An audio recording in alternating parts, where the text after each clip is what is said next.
दुनिया के सबसे डरावने और रहस्यमयी होटल का नाम है सेसिल होटल, जिसे अब स्टे ऑन मेन होटल कहा जाता है ताकि इस होटल की मर्डर्स और मिस्टीरियस डिसअपीयरेंसेस की लंबी हिस्ट्री को भुलाया जा सके। इस शापित होटल के मैनेजर्स और एम्प्लॉयज के अकॉर्डिंग कभी कभी यहाँ पे इतना खून मिलता है कि उसे साफ करना लगभग इम्पॉसिबल हो जाता है। ये डरावनी लेकिन रियल स्टोरी है सेसिल होटल की, जिसे होटल डेथ भी कहा जाता है। इस होटल का पास्ट इतना ब्लडी और वायलेंट रहा है कि आपको इस पे विकिपीडिया का एक पूरा पेज डेडिकेटेड मिल जाएगा, जिसमें इस होटल की सारी डेथ्स और डिसअपीयरेंसेस की पूरी लिस्ट है।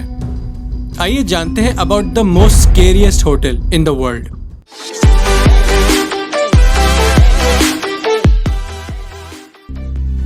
सीसिल होटल 28 दिसंबर 1924 में स्टैब्लिश हुआ था और इस होटल में 15 फ्लोर और 700 रूम्स हैं। अभी सीसिल होटल को खुले 3 ही साल हुए थे कि मौतों का सिलसिला शुरू हो गया। 1927 में सीसिल होटल में रह रहे पर्सी ऑर्मंड कुक का अपनी पत्नी से किसी बात पे झगड़ा हुआ और बात इतनी बढ़ गई कि डिवोर्स तक आ गई। जब पर्सी को लगा कि वो अपनी मैरिटल लाइफ को नहीं बचा पाएंगे तो उन्होंने अपनी ही गन से अपने सर पे गोली मार के अपनी जान ले ली। होटल की पहली मौत, लेकिन अफसोस आखिरी नहीं। 1931 में मैनहट्टन के एक निवासी W.K. नॉर्टन ने सीसिल होटल में चेक इन किया था, लेकिन उसने जेम्स विलिस के फेक नाम से चेक इन किया था, जिसका रीजन किसी को भी नहीं पता। कुछ ही दिनों के बाद उसके रूम में उसकी डेड बॉडी पाई गई और मौत की वजह जहर के कैप्सूल्स खाने से हुई थी।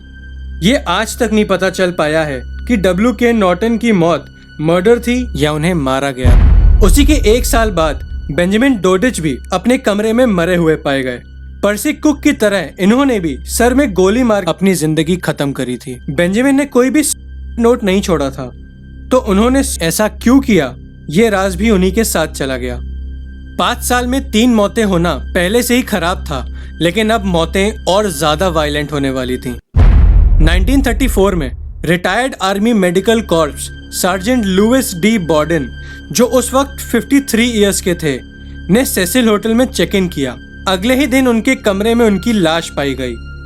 मौत की वजह यह बताई गई कि उन्होंने रेजर से अपना गला काट लिया था और बहुत ज्यादा खून बह जाने की वजह से उनकी मौत हो गई।